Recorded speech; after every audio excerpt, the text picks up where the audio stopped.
All right, today we're diving into a really cool business case. It's about a company that's figured out how to take industrial garbage and turn it into pure, refined gold. Yeah, you heard that right. So let me ask you a question to get started. What if the biggest gold mines in the world aren't actually, well, underground? Not the huge operations we all picture in our heads.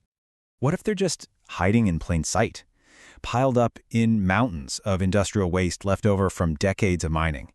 Well, that's exactly what's happening. We're going to look at how one company over in the Philippines is turning these forgotten leftovers into millions. Okay, so to really get how this works, first we have to understand their raw material. And trust me, it's probably not what you're thinking. So, the stuff they're processing is called gold tailings. Here's a simple way to think about it. When a mine crushes up all that rock, they get the big, easy-to-grab nuggets of gold, right? But what's left behind is this crushed-up material that's still full of tiny, dust-like gold particles. That's a gold tailing. It's the leftover stuff. And in a place like Mindanao in the Philippines, which has this incredibly rich mining history, there are literally mountains of this stuff just sitting there. To most people, it just looks like waste. But to this company, it's basically an untapped treasure chest. So the big question is, how in the world do you get these tiny microscopic gold flakes out of tons of crushed rock? Well, you might think you need some huge complex chemical plant, but nope. Turns out you just need a really clever machine. And that machine is called a shaker table.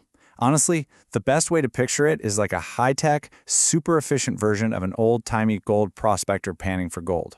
It uses vibrations and a little bit of water, and because gold is so heavy, it separates from all the lighter waste material. It's a pretty simple idea, but it is unbelievably effective. And what's so great about this business model is just how simple it is. I mean, look at this. Step 1, they get the tailings from local mines. 2, they truck it to their facility. 3, the shaker tables do their thing. 4, they purify the gold concentrate they get to 99.99% purity. And 5, they sell it. It's just this clean, straight line from waste directly to cash.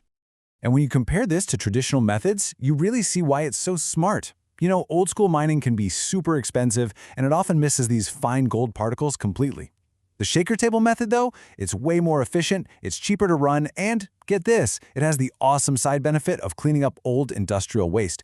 It's a win-win. Okay, so the process is clever. We get that. But does it make money? Is it actually profitable? Let's get into the numbers because this is where it gets really interesting. Boom. There's your headline number right there. Over $700,000 in annual net profit.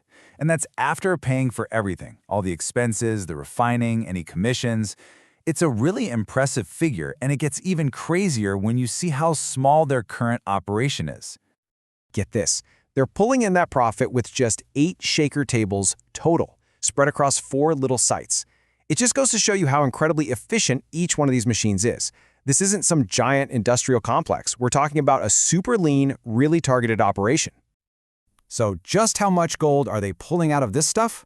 Well, their current recovery rate is sitting at about 55%. So what that means is, for every gram of gold they think is in a pile of tailings, they're successfully grabbing more than half of it. And the best part? They think they can get that number even higher. Now, if we look at where their money is going, their daily costs, one thing just jumps right off the page.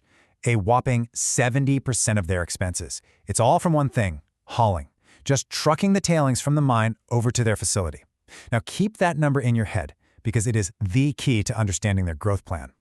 And that brings us perfectly to their plan for the future. See, these guys aren't just sitting back and enjoying their success. Oh no, they have a super clear, data-driven plan to more than double their profits. Let's walk through it. So their 5-year plan is basically a 3-step blueprint. Year 1 is all about getting the most out of what they already have, just optimizing the current setup. Then, for years 2 and 3, it's all about smart expansion, adding more shaker tables. But then years 4 and 5, that's when they make their big play. It's all about integration and slashing those costs. And this is what it all adds up to. They're projecting to go from about 700 grand in profit today to over 1.1 million by year 3. And by the end of year 5, the goal is a massive $1.5 million in annual net profit. I mean, they're on track to more than double the entire business. And this isn't just random expansion either. It's super targeted. They're adding 2 new tables to their biggest operation, a site called Parada. And they're adding another one to Curva, which is already their single most profitable site per table. See? It's all about doubling down on what already works. And now for the masterstroke. Remember that huge 70% expense for hauling we talked about? Well, the final phase of their plan is to bring that whole thing in-house. They're just going to buy their own trucks. By tackling that one single biggest cost, they unlock that last big surge in profit that gets them to that $1.5 million goal. It's brilliant. So when you step back and look at the whole picture, what does this story really tell us? For me, it's pretty simple. It's about seeing value where everybody else just sees a pile of waste. The recipe for their success is actually pretty clear, isn't it? You've got efficient technology, you've got a raw material that's basically free, and you've got that deep local knowledge. You combine all that with a really smart growth plan, and what do you get? A business that's not only making great money, but it's also doing something good for the environment by cleaning up these old sites. There's a line from their own strategy document that just sums it all up perfectly.